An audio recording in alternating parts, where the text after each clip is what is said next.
What's going on, YouTube and podcast listeners? Listeners. Welcome to Whiskey and Dragons, where we drink whiskey and we talk dragons. That's good. I'm your host, Targaryen the Barbarian. I'm Steve the Practical Wizard. And this is a show where we are going to talk about all things Game of Thrones, and we're going to go into the upcoming House of the Dragon. Yes. Which should be House of Dragons. Sounds and not House of the Dragons. It sounds that's a mouthful. It sounds stupid. House of Dragons. That's what I'm gonna call it, and I'm gonna continue to stick to it. I'm gonna die on that hill. All right. So before we dive into the first episode, the first season, where we're gonna go in and kind of do basically a recap, and gonna touch on all things that we find useful, important. For Game of Thrones? Yeah. And then, kind of basically recap us and get us up to speed. So hopefully when House of the Dragon, when that comes out, hopefully you guys have a refresher. And also, before we even dive into today's first episode, I just want to talk about how this whole thing came to be. I'm kind of late to the party. Very late. I'm a late starter, about 3 years late. So basically, I had this guy over here telling me, dude, you got to watch Game of Thrones. Think you'll totally love it. Totally up your alley. And I was like, no. So, fast forward 3 years. Yes. Basically, I got bored on vacation. I was like, you know what? Fuck it. I'm just going to dive into it and see what happens. Literally binged it. And even binge watching it every episode, it took me like almost 2 weeks to finish the whole thing. And let's just say it was a 75-hour total edge fest. I mean, I was ready to burst. And then season 8, well, yeah. Boo! Anyways, season 8. I was super, super into it. And I was like, in Daenerys. Oh, who doesn't love her? And if you don't love her, then you should probably follow Cersei to hell, where she belongs. Yeah. Interesting. But anyways, so I finished it, and I went to this guy, and I was like, hey, remember that show you're telling me, Game of Thrones, to watch, and totally loved it? Yeah, totally loved it. Totally fucking pissed off. Yeah. And you weren't. I was not. So unlike my partner here, I watched it from day one, episode 1. And I remember the trailers and everything coming out. I remember there being like some kind of presence at Comic-Con back in that day of, hey, there's this cool HBO show with Boromir from Lord of the Rings, Sean Bean. And I'm like, what? An HBO show with Sean Bean? Well, on it. I totally, that's probably the only character I knew going in. I think it's the only character anyone, or the only actor anyone knew probably going in. Well, aside from Robert Baratheon, which I don't know his name. Okay, I don't either. I thought you were going to say Tyrion. Oh, well, yeah. Oh, duh. The obvious. Now I feel like a total shitbag because I do want to touch on Mr. Peter Dinklage. Yes. Phenomenal actor. Phenomenal. I mean, like, bravo. I knew, and I know some of the people who didn't know who Peter Dinklage was, didn't know that he wasn't an English actor. I knew he wasn't an English actor, but he could have fooled me. Yeah. God, I'm glad he won the Emmys he did. He absolutely deserved them. Yes. But continue. Yes. So I jumped on from day one, and it was 8 seasons. And I know there was a couple breaks in between filming and a couple seasons here and there. They broke up season 8 into 2 parts. So it was about a 10-year journey total for people like me who were on it since day one. So, I mean, you jump on that early, you're in it to win it, essentially. Like you're buckled in, you're strapped in, you're there every Sunday night, year after year, to see what the hell is going to happen next. And he missed it, and that's fine. I couldn't have done that though. I like with a show like this. I feel like, it's kind of like bittersweet. Like you would love to, kind of ride that wave with the fans. But at the same time, like I think like waiting until the next season kicked off, because what is it, like 6 months almost till the next season starts? A year. Yeah, it's usually about a year. Yeah, no, no. I just, no, thank you. I would have been pissed. I think when I first got into it, though, the first season was a little slow for me. Yeah, I agree with that. And during this whole rewatch, I'm just going to be honest, I didn't even go through season 1 all over again. And that's because I feel like I don't need that history lesson all over again. I've already seen it. I was there with the 10-year journey of it. And I'm like, I don't need to reintroduce myself to these characters because I know who they are. I know their backstory and I know what's going to happen ultimately to all of them. So, but you know what? Okay. I actually hated the first season, like I said, after first watching. But watching it a second time, honestly, I enjoyed it a lot more. And I was able to pay attention a lot more than I was. Because at first, you know how when you first get into a show, you kind of, I'm sure there's a lot of people out there that do this. You kind of get where it's like, get on your phone. Yeah. And then you miss like 5 to 10 minutes. But you don't care. You could care less because it doesn't feel like it has any point or any topic. Or you're just like... whatever, it's just talking BS. Yeah. But with this one, I think like there's a lot of things that are said, and I think like the character development makes you fall in love with certain characters. Mm-hmm. I don't think also I ever liked Cersei from the beginning to the end. Really? Yeah, and even rewatching her again, I still wish she died in the very first episode. I wish, you had some mystical, magical moment that as soon as her brother, Jaime, busted his first load. Oh, my God. Where Bran takes a ball, just Superman loaded through her chest. Totally inappropriate, I know. But I do. I can't hate that girl. But she's a great villain.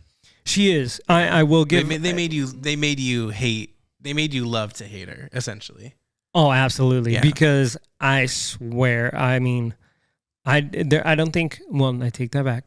There's 3 characters who I wanted to die. Like, I just couldn't wait to get my justice. And I have to say, some of the deaths were like, it was kind of like everyone you loved died and horribly, where you're like, no. And then the people you want to die, only some of them, you get the satisfaction of their deaths. Yeah. I'm just like, no. Gosh. So in season 1, why don't we get to our favorite episode, maybe favorite moment we have? You want to talk about that? Yeah.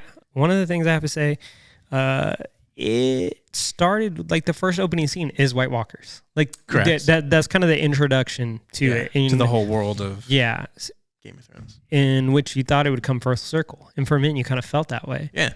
And it didn't. Yeah. I just want to say that. That's a good point. It ended with shit. I know there's a bunch of you with me on that petition there. Go ahead and do a complete rewrite. I'd be happy with a rewrite. But the where I differ from most fans is I think after the long night, I'd have been happy with a rewrite from there because I actually enjoyed the long night. I'm gonna be quiet for now and drink this. What are we drinking today? So we are drinking Templeton Rye today. Ooh, that's right. Oh, right there on the back, 6 year. This is very good. Thank you. You did well. I'm going to toot my own horn real quick, Jacob. Yes. I made the simple syrup by myself with a pot on the stove, sugar, water, and I cut up some oranges. So it's orange simple syrup, homemade. Yes. Look at you. What is that? Betty? Who's that? Oh, Martha Stewart? No. Whoever cooks. I will take that. Good job. Thank you. It's quite delicious. Smooth. And you got these weird, cool glasses. Yes. These are Corkcicle glasses. I do like them. But thank you. Kind of big for my hands. I got small hands. They're a little big. They got this nice indent on the sides here, so they're easy to grip, which is pretty cool. They don't sweat, which is nice too. I prefer a sweaty glass. Trying to get some sponsorships here. Shout out to Coxicle, Templeton Rye. There you go. He loves your glasses. I did. You did send me a link to them. I did notice they had this cool what do you call them though? I love whiskey and I know my whiskey, but when it comes to glassware, no. I like the ones you don't like. What are those called? The stemless, yes, which would be like a wine thing. I'm pretty sure you can have whiskey. It's cool glass though. It's super light. It's not bad. Super light. It looks pretty thick and large, but I mean, I'm almost positive the cube of ice weighs more than the glass itself. Probably. I wouldn't doubt it. Oh, yeah. So good though. You've been great. Thank you, sir. Thank you. So season 1. Oh yes, I thought was great overall. I really enjoyed the pilot. A lot of people, I mean, I get pilots they're what gets the show going. They're what is introducing the audience to what you're trying to sell them and keep them coming back for each week at the same time. I thought it was overall a really great pilot. The whole lore of Game of Thrones surrounding it with the direwolves and the Stark family, really, really interesting point there. Because there's that mix of like that family bond. And then when you bring in the dire wolves, there's that mythical element to it of these aren't just regular wolves. These are kind of like upgraded version that aren't necessarily real or historic. It's almost like the Twilight wolves. A little bit, but better looking, like way more aggressive. Yeah, I think so. And like a little soft. And then of course you got the Targaryen, House of Targaryens, and they're just a bunch of badasses with dragons. But you come to find out within that first episode, the dragons are all gone, dead. Yeah, unfortunately. Yes, makes me sad. Very. I want a dragon. I want to buy one. But no, good point. And actually, that is something about season 1 that I want to say, if you really, really, really pay attention, even going throughout not just season 1, but I'm sure throughout all the seasons. But now I'm actually paying attention to it. Lots of foreshadowing. Yes, lots of foreshadowing. I mean, one would say the scene where they find the direwolves. Yeah, the dead direwolf. Yeah. I think they find the stag first, right? I think so, yeah. Yeah. They find the stag, which is the Baratheon House Sigil, which the stag dead, Who's Robert? Yeah. And then they find the direwolf dead. And then isn't amazing that 6 pups, 6 members of the Stark family, well, technically a Snow.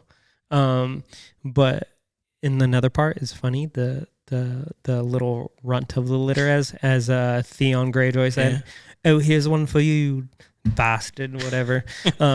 It was white. It's Snow, Ghost, probably the coolest wolf. I think so. The whole thing. But so the all 6 kids and then the one, but there's the main one was dead. Yeah. Another thing, I think, when Jon talks to Uncle Benjen about wanting to go to the wall, there's a very important thing said, or at least I think it's important, that you wouldn't have known unless you completely finished the whole entire series, which was when he was telling, hey, I want to join the wall. Like, I'm ready to make that, swear my oath, my allegiance, men of the Night's Watch. And he was like, yeah, you don't want to do that. Or, he's saying, you have to give up women, can't bear no children, all that stuff. Yeah. No house of your own. Right? No, exactly. Yeah. You are a man of the night. Yeah. And he's like, I don't care, whatever, I'm ready to make that sacrifice. And then Benjen's response, which stood out to me, about the bear no children. Yeah. You would if you knew what that meant. Yeah. Made me wonder, did Uncle Benjen know about, his sister's bastard boy, which is, as spoiler alert, 3 years later, but that Jon Snow is actually Aegon Targaryen, which technically should be Aegon the Third. Been reading Fire and Blood, so I'm getting ready so I could be the book guy, for once, feel like the cool nerd. But that was something that really stood out to me, and it's something small. Yeah. That's a really good point.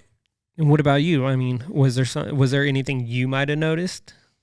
Well, looking back on it for season 1, anything that kind of stuck out to me, I'm actually kind of going to shift gears a little bit on that, because I would say it's obviously the elephant in the room with season 1. The biggest moment is when Ned Ned loses his head. Dad joke. But yeah, when Ned loses his head, dude, I think that was one of the things that pissed me off right off the bat. I mean, because that's a huge thing, and like you watch all these other shows on other networks, and your main character is your main character, and you go in like I thought, like the previews, all the stuff at Comic-Con, like oh my God, Sean Bean's on this HBO show, so you think like, hey, Sean Bean's on this HBO show, he's carrying this show, he's one of the main people, if not the main dude. And I wish they didn't call him Ned. I like it, Eddard Stark or Eddard. I love that name. Yeah. Okay. So yeah. Okay. True. Ned's kind of a Ned Flanders. Yeah. Is what comes to mind. Howdy, neighbor. But I mean, I didn't expect it. I didn't see it coming at all. No, I don't think anyone did. I mean, if you genuinely if you read the book, yeah. Well, yeah, I guess, but if you didn't read the book and you were just into the show watching it, like I agree, like because aside from Peter Dinklage, which I wouldn't call him a prolific like A-list actor at the time. Yeah, you know what I mean. Like the things I knew him for, I think the most was everyone was Elf. Yeah. Did you know he was the book publisher, the lead publisher, the guy? Yeah. Yeah. Call me Elf one more time. And what's his? I don't pay attention to the actors' names that much, but what's Ned's name? Sean Bean. Sean Bean. Yeah. I recognize him. Same thing from Lord of the Rings. Yeah. That's kind of like, and I was like, other than Peter Dinklage and him, I don't really. I don't know who these other people are. And then Robert, kind of recognize him, but I was like, yeah, season 1. Yeah, bunch of nobodies. Yeah, and then not only that, like the 2 main people, like the biggest A-listers, dead. Die. And then you're like, what the?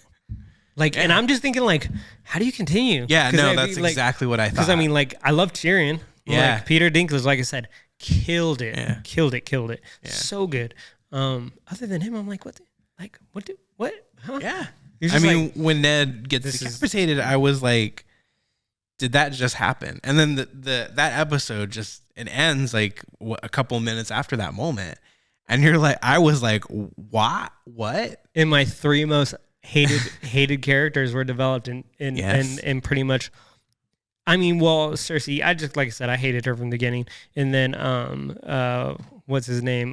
Joffrey. Yeah. God, dude. Everyone hates him.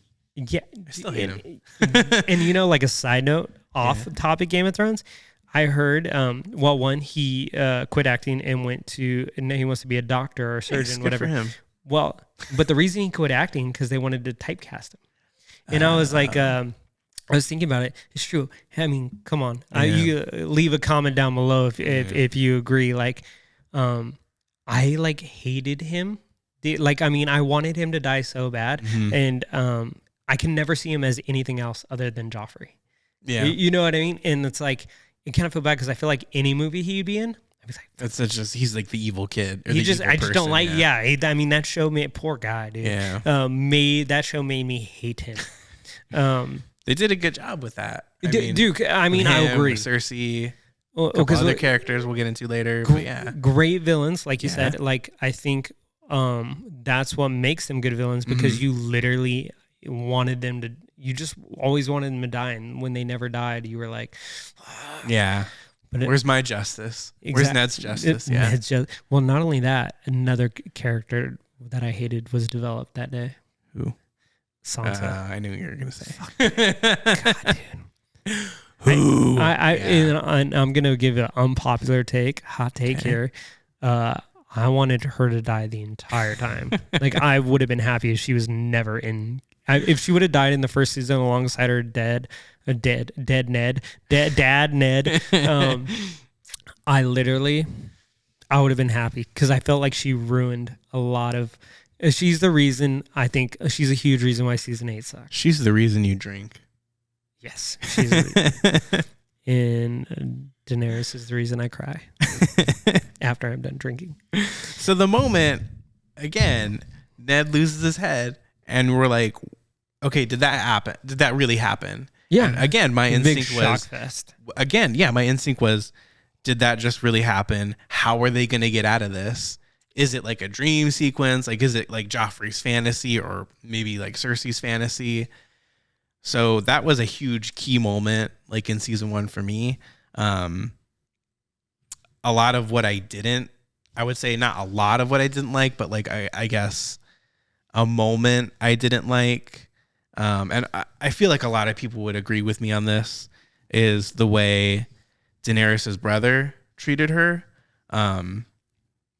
It was pretty annoying, like, for starters, like a very flamboyant figure. Yeah. And not that there's anything wrong with flamboyant men. Yeah. I'm just saying, like, with a name like Targaryen. Yeah. And like as far as like some badass. Well, the history behind them and like Valyrian blood and dragon's blood and all that. Like, he reminds me of the guy from the Three Musketeers, and I'm talking about the one with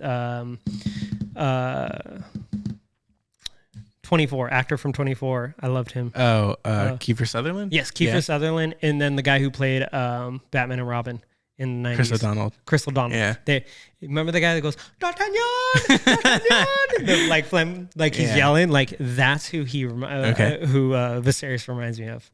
Very whiny. Like, super whiny, and it was annoying, like, at first, like, from the get, and you're like, okay, like, wants my crown. Yeah, and it's like, dude, like, okay, enough with the entitled, like, bullshit. And then just sell your sister off. And that too. And it's like, dude, what? I would let 1,000 of those soldiers fuck you if it meant me getting closer to my crown.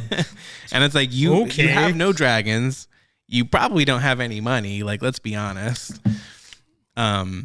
He was just not that great of a character, I felt, especially like to live up to the Targaryen name. Yeah. I feel like obviously the character was that way for a reason, but it just didn't really hit with me. I mean, it hit on the level where when he does die, that horrific death of getting the gold like thrown on the top of his head, that was dope. The melted gold, that was really dope. You want your crown. Yeah. In Dothraki. But it was like kind of a waste almost, like. Well, I kind of feel like, I mean, the dynamic between the brother and sister. It was I think, weird. Well, no, but I think that's kind of like the whole point of his character, because you're right. His character didn't really have like, he kind of didn't have a point. I mean, it was a point up to a moment. Well, it was more like, if anything, he was there for her character building. A catalyst, essentially. Yeah, because I mean, like, essentially the way he was and the way he treated her pushed her to be kind of her own independent, like Khaleesi, I see that. You know what I mean? So I think in the sense he wasn't important to the show per se, but he was important to the development of Daenerys as her becoming, basically. I see that. Yeah, that's true. But yeah, I mean, other than that, I mean, it was kind of, I kind of would have liked to maybe have seen a more prolific or dominant type of character. Male Targaryen. Yeah. I mean, now something maybe I feel cool, guys. But books. I mean, right now reading Fire and Blood and kind of going through the history of the Targaryen dynasty and the legacy. I will say this: there are characters in there that maybe aren't, that kind of reflect how Viserys is, but they're very, at least where I'm at now, there's very few of them. Yeah, I think another thing, that was what, one of your least. I would say that's my least favorite like character or like moments within season 1 would be like those times with Viserys. Okay, it's just him being like a brat, like a spoiled brat, entitled brat. Yeah. And it's like, we don't really need this. Like, we want to see Dany's like development and transformation, even though we don't know it yet. But I mean, that's kind of where it's coming from, is like, well, his sister seems more important and more prominent than him. So why is he still on screen? Why does he still have screen time? But I mean, it makes sense up to that moment. Well, it's all that development for Dany to become who she is. Yeah, in the yeah. Future, so, But I think I didn't even enjoy her story for the first. I don't Really? think I didn't think I enjoyed and to be honest, I didn't enjoy any of the Dothraki okay, it almost felt like in a video game. yeah, Like in GTA where you take those submissions, like Grand the Theft little Auto, like ambulance driver one or the taxi one. yeah, just to gain some loot or Yeah. whatever. Like that's that whole storyline for me. I think I enjoyed more of the Baratheon side. Okay. And I was kind of bummed that Robert's Bit reign. the dust so quick. Yeah. Yeah. I feel like they left out a lot of important things, even throughout the entire show. Like Rhaegar Targaryen. Yeah. Like I kind of before Robert's rebellion and the whole thing that led to Robert being King. Yeah. yeah, king. And the whole Kingslayer. Can't forget that. Yeah. I mean, which they're little tiny things, like little lore mentions, but I think it would have been a lot more cool, at least for me, to kind of learn more about the Targaryen history. Because let's be honest, like you really don't learn even much throughout the entire season. Correct. We don't. It's all just names and no faces, segments, little couple flashbacks here and there, like little side stories and stuff. Yeah. But you really, other than that, you don't. So, which I'm kind of hoping House of the Dragon. Yes. House of Dragons. I'm kind of hoping they go into that more, but absolutely, also I do want to preface this. Anyone who did read the book, I haven't finished it. Like I said, I'm almost there. I'm halfway through it. They say like the prequel in the beginning, like 300 years before. It's not actually 300 years. The show is actually going to start between 103 AC and 111 AC, I think, which is AC stands for Aegon's Conquest or after Conquest, and BC is before Conquest. So it kind of honestly, it leaves out, I feel like I'm going to be robbed of that too. So I think they're going to do the whole flashback thing that they kind of did with the Targaryen story in Game of Thrones. But in House of Dragons, I think that it's kind of feel the same way because Aegon is such an important character. I mean, there's so much important stuff that goes on, like the conquering of Westeros, Aegon's conquest. And it's like, I would love to, I'm just kind of bummed they're starting it so late in the actual, the history of the Targaryens. Because there's, like I said, I would encourage you to, you're a better reader than I am. You probably finished the book in like a week. I'm a slow reader. Lies. Liar. You sit on your throne of lies. But yeah, I'm totally going off topic there or off track. But yeah, I think like I said, I would have wanted to see more of the Baratheon stuff.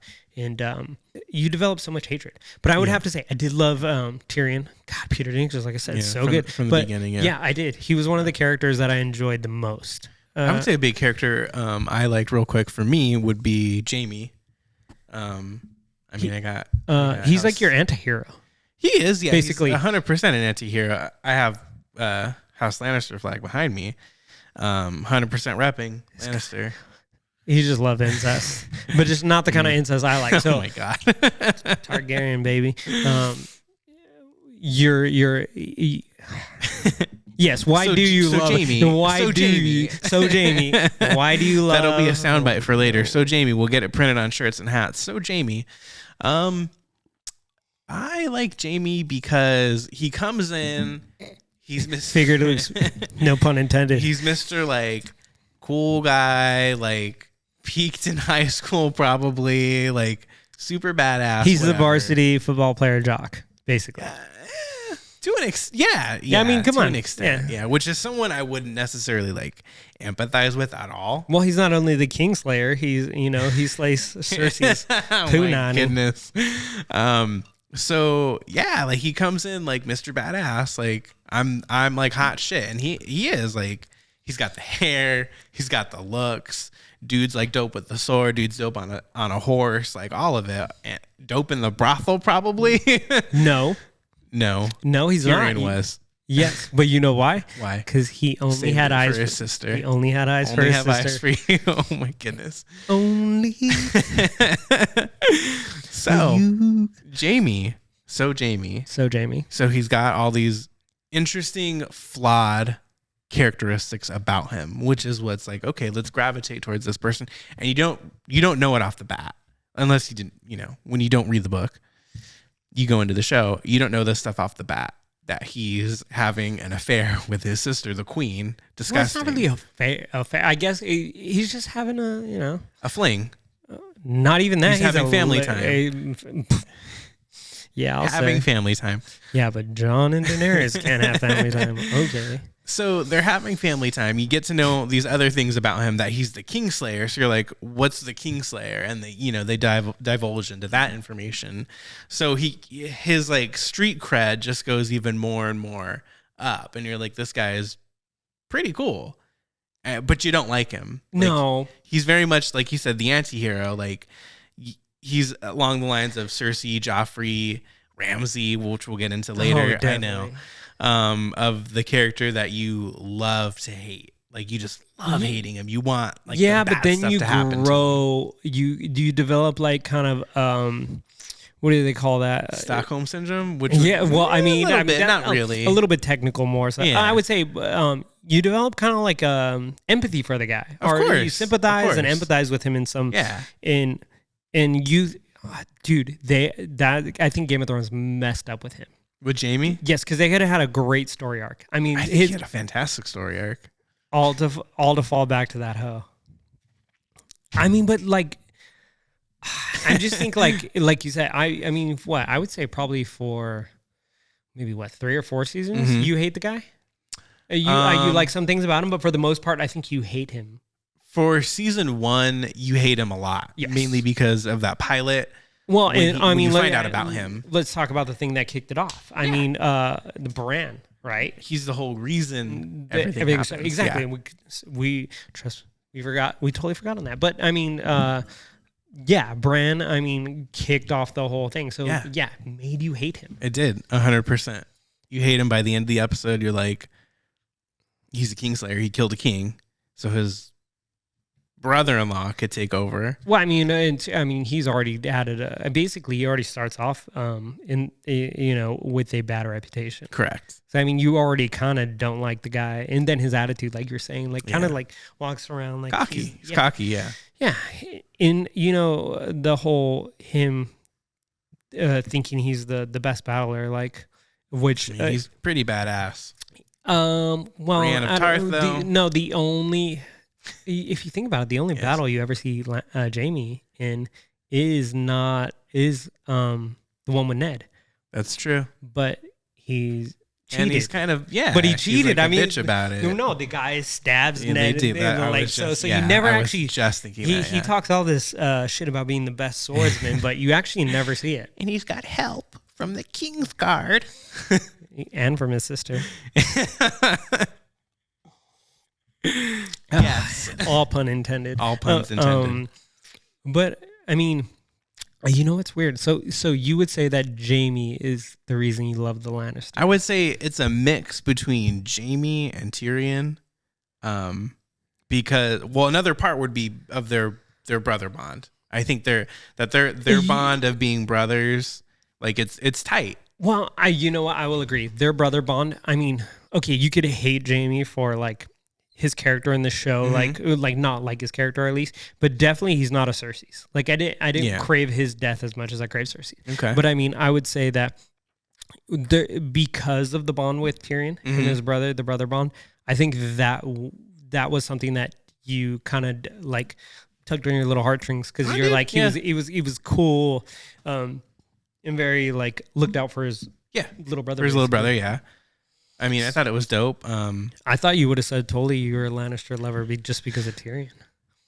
Yeah, that too. I mean, both. I really liked Jaime. I just hated his character arc. I thought it was great.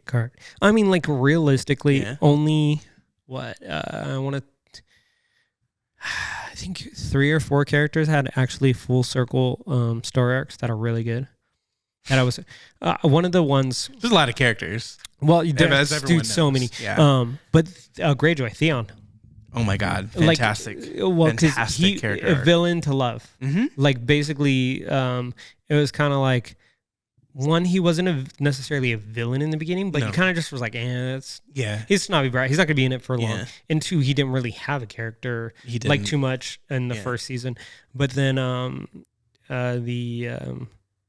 by like maybe what, fourth, fifth, maybe or somewhere around Mhm. there. I mean, you literally learned, but love the guy. But story arc, he's a full circle story arc. Yeah. That is Absolutely. really good. Another one, Arya. She has a good Yeah. story arc. Rob's is cut short. Dude, don't even get me started. We with won't that. get started on that yet. Yeah, we'll get there because we could probably do a whole episode just. You know what? I think we will. The Red Wedding. Yeah, That'd be interesting. because I got a really hot take for that. But Okay. I'm gonna save it. I'm gonna save it. So Yeah. stick around for that Yeah. one, guys. It'd be good. I got a lot to say, unpack about that. I mean, I literally will probably spend a whole day rewatching that over and over because man. I mean, there's so many little things about that I just want to like. It's gonna take an hour just for me to explain my side of it, and then an hour for you. Yeah. Yeah. So I mean, obviously, season one you get introduced Mhm. into a lot of different characters, and it's like love and hate right at the beginning. Mhm. But I mean, so your side Lannister all for Jaime. I would say I'm side Lannister for Jaime, for Tyrion. I would even say a little bit for Tywin because Well, he's because of his character. he's got a good character. He's a great character, great, phenomenal actor. Oh, dude, he always plays the like kind of villainish Yeah. character, and he does it Mhm. well. So well. And another point would be why I like House Lannister so much is I guess we could even say, and this isn't giving away too much for the future episodes because we're going to talk about it because you guys have seen the show, hopefully, would be their redemptive qualities of these characters. So you meet Jaime, you find out he's like the A-lister jock, the badass. He's also an asshole for killing the king, helping his brother-in-law ascend to the throne, sneaking behind his brother-in-law's back to nail his sister. And then you got Tyrion, who is essentially trying to prove himself from day one, episode one, to his dad, to his brother, to his sister, to his whole family, his legacy, that he's more than just what they joke about him as the half man. Yeah. And then you have Cersei, who's a nightmare from day one, the enemy you love to hate. And then you have Joffrey and the other kids. So you have all these essentially this evil like empire of a family who's powerful and wealthy and in a really good position pretty much at almost every single point of Game of Thrones. Though, you Yes. also learn that their wealth is fake. Correct. You do learn that, which is crazy interesting. So you get all these different points about this family and these characters, and you learn to love them, you learn to hate them, and then you get to grow with them and see their growth and see their redemption. So that's why I would say I'm more of like a House Lannister person. And I mean their whole aesthetic is kind of cool. I don't know. It's kind of cool. Golden red. Yeah, it's pretty cool. Yeah. No. I mean, other than Tywin and Tyrion, I think Okay. those are the two characters I like the most out of the Lannisters. Okay. But Targaryen right here. Yeah. Who's Team Targaryen with me right here? You like the Targaryens even more with when you go into Fire and Blood and like the kind of history of it and stuff Yeah. like that. Okay. But I think too, you say all that. You're okay with incest. I never said that. Wait, you're okay with incest with them, but like uncle and aunt, at least they're not brother and sister. And if You you got a wait, point. if too in the history, okay, Game of Thrones has a lot of incest talk. Yes. I will tell you this: Yes. I'm almost 100% certain Uh-huh. that almost every relationship in House of Dragons, in House of Dragons, every relationship is going to be incest based. Okay. I mean, I can imagine Um, from the world we're coming from but- of Game of Thrones. I but can imagine. Yes. I know it seems like a shocker when you first see it, but first of all, if you actually go through history, pure bloodlines Mhm. is actually not that old of a thing. Correct. That was very common in that time, Mhm. basically. Yeah, But for sure. I'm like, I was team. Inexcusable. Yeah, but I was Team Targaryen even before I found out Jon was a Targaryen. Yeah. And once I found out Jon was a Targaryen, I was like, yeah, it makes sense. I like to think of myself as a Jon Snow character. I like to think I'd do the noble thing and marry my aunt. Oh my goodness. So, I mean, I feel like the Targaryen like family, that choice is, I mean, it's a pretty obvious choice with a lot of people, which is not a bad thing. It's kind of like, House Targaryen, they have dragons. They'll blow shit up. They're badass. I mean, the dragon aspect. It's very appealing. It's cool, but it's extremely appealing. I mean, what did it for me was her white hair. I mean, I didn't even need to see dragons. I mean, dragons were cool, but yeah, it was the white hair. The white hair. I just fell in love. Soundbite too. It was the white hair. It was the white hair. But yeah, so I mean, I'm completely on side Targaryen throughout the whole thing. So, which is cool because the House of the Dragons, House of the Dragon, singular. Yes, House of Dragons. For me, at least, it's cool because I mean, it's somewhat of the history. I will say this though, reading the book, there's so much info and so much characters. Like, there's people that are only named like once. Yeah. Like, and I'm thinking like George Martin or George R.R. Martin. I'm like, why do you write a book and just like mention a random name? Yeah. Like, I mean, there's so many characters. It's really hard to take it all in. Yeah. Understandable. But yeah. So, I mean, is there any other things you have to mention about season 1? For season 1, no. I mean, that's it for me. It was great. It was a great season. A really good like intro to the whole like gigantic expanding universe, the world of Game of Thrones, of George R.R. Martin's brain.